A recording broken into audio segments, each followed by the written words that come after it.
तुम्ही बघत आहात जनमत मराठी। राष्ट्रवादी अजित पवार गटाचे आमदार आणि कृषी मंत्री माणिकराव कोकाटे अडचणीत आले। माणिकराव कोकाटे आणि भाऊ सुनील कोकाटे यांना नाशिक जिल्हा न्यायालयाने 2 वर्षांची शिक्षा सुनावली। 1995 साली त्यांनी कागदपत्रांची फेरफार आणि फसवणूक केल्याचा आरोप माणिकराव कोकाटे यांच्यावर करण्यात आला आहे। राजकीय प्रवासात नेहमी संघर्ष राहिलेला हा नेता कुठेही न डगमगता 2024च्या विधानसभा निवडणुकीत देखील सिन्नर विधानसभा मतदारसंघातून 41,000 मताधिक्याने राष्ट्रवादीकडून 5व्यांदा आमदार झाला।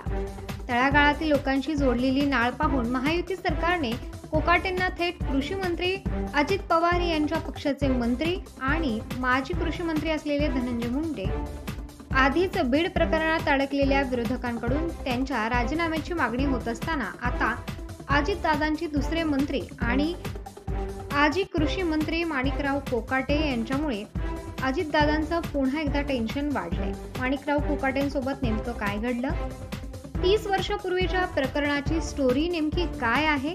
साल 1995 एका प्रकरणात कागदपत्रांची फेरफार आणि फसवणूक केल्याचा आरोप माणिकराव कोकाटे यांच्यावर करण्यात आला आणि या प्रकरणी माणिकराव कोकाटे आणि त्यांचे भाऊ सुनील कोकाटे यांना नाशिक जिल्हा न्यायालयाने प्रत्येकी 2 वर्षांची शिक्षा सुनावलेली आहे आणि प्रत्येकी 50,000 रुपये दंडाची शिक्षा ठोठावली आहे।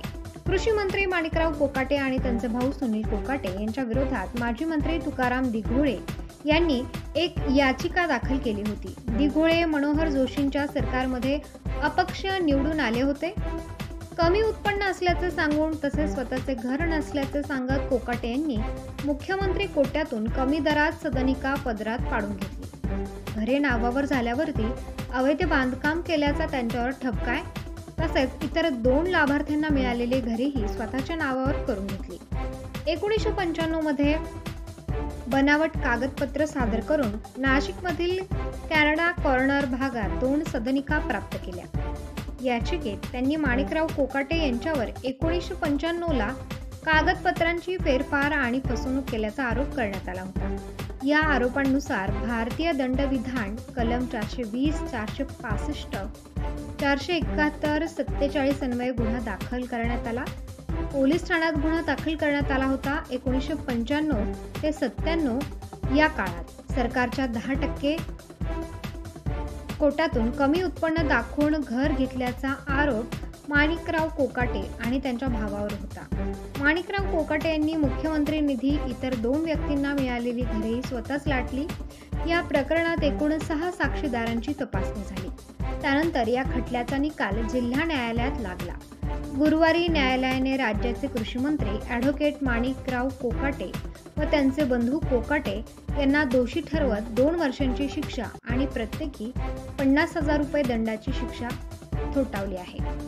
याबाबतची माहिती सरकारी अभियोक्ता पूनम घोडके यांनी सरकारी पक्षातर्फे न्यायालयात बाजू मांडली। या प्रकरणात आणखी 2 संशयित होते, त्यांची पुराव्याअभावी मुक्तता झाली।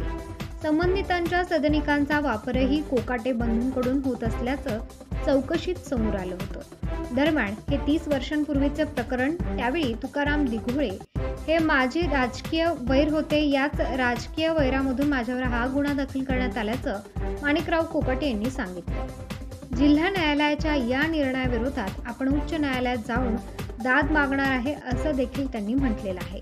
त्यामुळे या प्रकरणात पुढे नेमकं काय घडतं हे पाहणं महत्त्वाचं ठरेल। पण सदनिका ढापल्याच्या प्रकरणात जिल्हा न्यायालयाने दिलेल्या निकालाने कोकाटे यांची आमदारकी आणि मंत्रीपद देखील जाऊ शकते, ज्यामुळे माणिकराव कोकाटेंसह पक्षाचे नेते आणि अजितदादा यांचेही टेन्शन वाढले। जबाबदारी न्याय